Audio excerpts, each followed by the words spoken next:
আসসালামু আলাইকুম প্রিয় চাকরি প্রত্যাশীদের জন্য আজকের এই ক্লাসটি। কারক কারক শব্দটির অর্থ হচ্ছে যা মূলত ক্রিয়া সম্পাদন করে।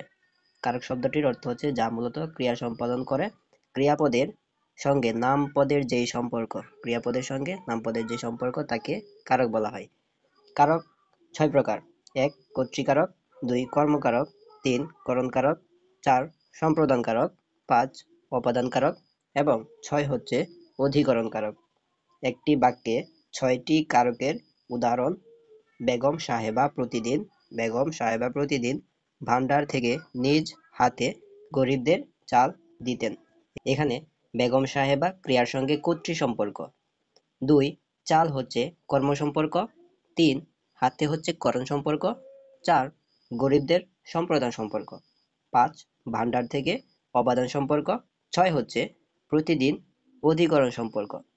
এখানে বিভক্তি হচ্ছে বাক্যস্থিত একটি শব্দের অন্য শব্দের অর্থ সাধনের জন্য শব্দের সঙ্গে যে সকল বর্ণ যুক্ত হয় তাকে বিভক্তি বলা হয়।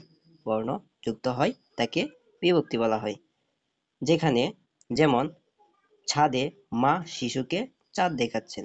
এখানে বাক্যে ছাদে দেখাচ্ছেন, মা শিশুকে চাঁদ দেখাচ্ছেন। তাহলে ছাদে, ছাদ যোগ এ বিভক্তি। এখানে কে দেখাচ্ছেন? মা দেখাচ্ছেন।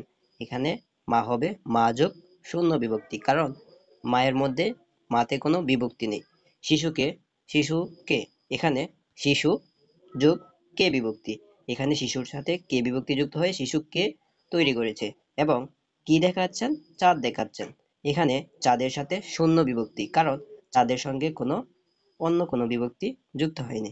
ইত্যাদি পদে বিভিন্ন বিভক্তি যুক্ত হয়েছে। বিভক্তিগুলো ক্রিয়াপদের বিভক্তি চিহ্ন স্পষ্ট না হলে সেখানে শূন্য বিভক্তি আছে মনে করা হয়।